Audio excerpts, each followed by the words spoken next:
November 1, good morning po sa ating lahat. Sa lahat po ng bumabati sa kaarawan ko ngayong araw na ito, maraming salamat po sa inyo lahat. Hindi ko na po kayo mag-isa-isahin, especially sa aking family, kasam, relatives. So, thank you so much po sa inyo lahat. Maraming salamat sa inyo lahat. Gusto ko lang magpasalamat sa aking mga anak at sa aking mga magulang, sa aking kapatid. Thank you po.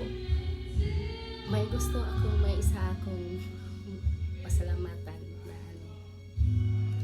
malaking papasalamat ko sa kanya. Kibaw ko dili ko perfect pagkatao.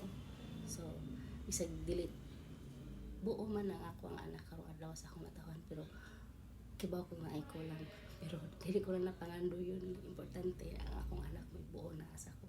Pero pasalamat gihapon ko kay nag-sponsor siya sa ako ang birthday karon. So, thank you kanimo Big Boss Dams. Thank you so much sa tanan. Na-appreciate ako tanan sa wala mo papabaya sa pag-eskwela. Hatag maayon ko maam sa ato ang anak. Dagan kayong salamat ug sa imong pagpagabala sa imong sponsor sa akong birthday karon. Dagan kay salamat. Akla ko nakaya na para sa ako. Gusto na ko mabahin tanan na siya ang blessings kay imo sa gisya imong blessings diri sa ako. So thank you as a friend. Salamat ato anak. Unta diyan ka balik yung daghan nga blessing share pa ka sa laing tao, makataba pa ka sa so, thank you so much.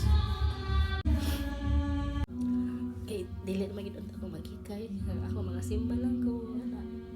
Salamat nga nakaabot ko sa karong idara. So, appreciate ako ang imong paghatag og grasya sa mga prepare kayo mga anak. So, thank you kayo. Thank you so much.